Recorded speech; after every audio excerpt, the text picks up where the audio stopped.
Здравейте! Казвам се Елица Исакова, холистичен консултант, енергиен терапевт, инструктор по K-Power и бахов терапевт. В това видео ще ви покажа как да правите мускулен тест, който ни е нужен, за да използваме и да работим с метода K-Power. K-Power – това е една от многото кинезиологични техники, които са за справяне в ежедневието с стреса, потиснатите емоции и блокаж. Изхождайки от китайската древна медицина, в нашето тяло има 14 основни енергийни меридиана. Всеки енергиен меридиан отговаря за определен емоционален модел.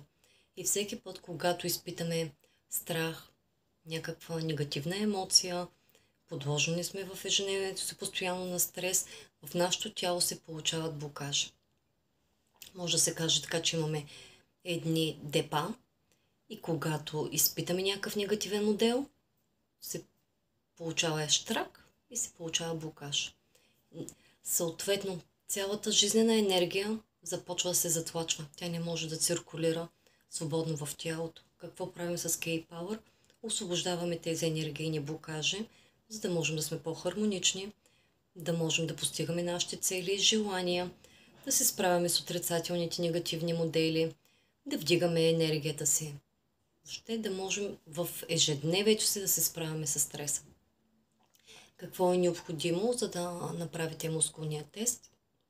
Много добре трябва да е хидратирано тялото, затова преди да започнете теста изпийте една чаша с вода. След това се изправите с леко присвити колена. Казвате да. Тялото би трябвало да тръгне напред. След това не. Тялото тръгва назад. Ако на да тялото ви тръгва назад, а на не напред, означава, че не е хидратирано, не е в баланс тялото. Или ако стоите в една позиция, нито тръгвате напред, нито назад, въобще не може да се помръднете, изпийте още една чаша с вода, малко раздвижете самото тяло, разтръсквайте ръце, ако трябва подскочете няколко пъти. Пробвайте пак. Да, тялото трябва да отиде напред. На не, назад.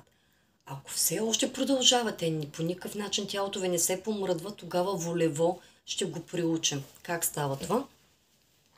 Изправете се, казвате да и волево натискате тялото напред. Така 3 пъти. След това казвате не, волево натискате тялото назад. Отново 3 пъти. Това е за да може да се приучи тялото, че да е напред, не е назад. След това тук може да се ги запишете. Се брои от 1 до 5. И първата цифра, на която тялото даде назад, спирате и я записвате. Примерно, казвам 1, тялото отива напред. 2, тялото ми отива напред. 3, тялото ми отива напред. 4, тялото дава назад. Тогава спирам да броя и записвам цифричката 4.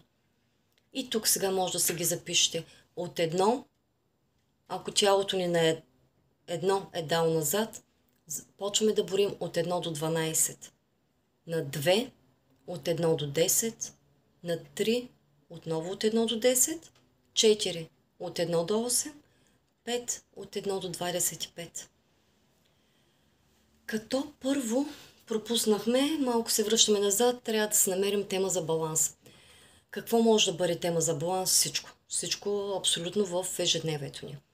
От всичко, което ни притеснява, изнервя, разклаща, като цяло залагаме да е някакъв позитивен модел, който гоним. Примерно, ако имам страх от шофиране, залагам темата ми да бъде за мен е безопасно да шофирам. Много искам успех в работата си, но по някакъв начин не се случва. Тогава залагам като тема за мен е безопасно да бъда успешна. Но абсолютно може да използвате дори само една дума, една кратка фраза, име на човек. Някой, примерно, имам конфликт, изнервяме, дразнаме, мога директно да заложа името на човека. Ако, примерно, детето ми, имам някакви притеснения спрямо него, директно ползвам името на детето като тема. Може да бъде моментното ми състояние, болката ми в главата, болката ми в кръка, моментната ми ситуация. Ако не мога дори да го формулирам, просто с една дума. Ако тялото при произнасяне за думите, които са за тема, тялото даде назад, това означава, че отдолу има блокаж, отдолу има страх. Тялото показва, че е под стрес и тази тема е стресова. Съответно, освобождаваме страха. Как се случва това?